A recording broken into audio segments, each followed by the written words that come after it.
If you have an autistic child, make sure that the pediatric provider he or she sees really knows about the medical problems, the physical problems children with autism are more likely to have. Because there are alterations in brain structure, 10% of them may develop seizures. The little boy with the excuse me's, his mom found him staring out the window one day, and he didn't seem to be reacting to anything. I said, well, go ahead, and if he doesn't react to the sound of your voice, touch him physically, gently, and then if he reacts, then it's not a seizure. But it is something to keep in mind.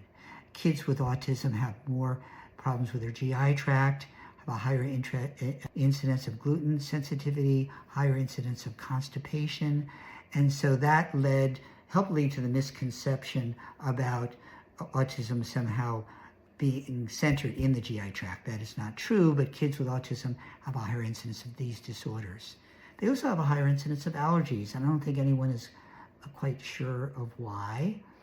They have a very high incidence of things like ADHD and anxiety. Many kids I've treated with autism benefit from SSRIs, medicines for anxiety, and they can tend to have OCD, be very obsessive about things. Kids with autism do not have a fear of water often, and they love the water, so you have to worry about preventing drowning, and also they tend to take off.